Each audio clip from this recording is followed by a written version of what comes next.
इंट्राव्हिट्रल injection म्हणजे नेमकं काय? नमस्कार, मी डॉक्टर प्रीती देशपांडे, आलेला हॉस्पिटलमध्ये मेडिकल रेटिना स्पेशालिस्ट आणि कॅटरॅक्ट सर्जन. माझ्या बऱ्याचशा रेटिनाच्या पेशंट्सना मी जेव्हा सांगते की इंट्राव्हिट्रल इंजेक्शन म्हणजेच डोळ्यामध्ये इंजेक्शन द्यावं लागेल, त्यावेळेला ते खूप घाबरतात. पण घाबरण्याची काहीच गरज नाहीये, कारण इंट्राव्हिट्रल इंजेक्शन ही एक पेनलेस प्रोसिजर आहे आणि ही काही 5 मिनिटं ते 10 मिनिटाच्या आतच पूर्ण होते.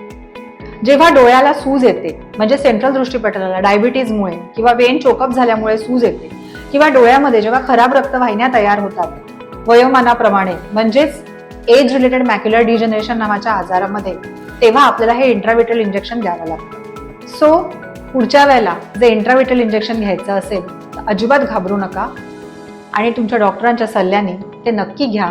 तुम्ही नक्की लवकर बरे व्हाल. थँक्यू.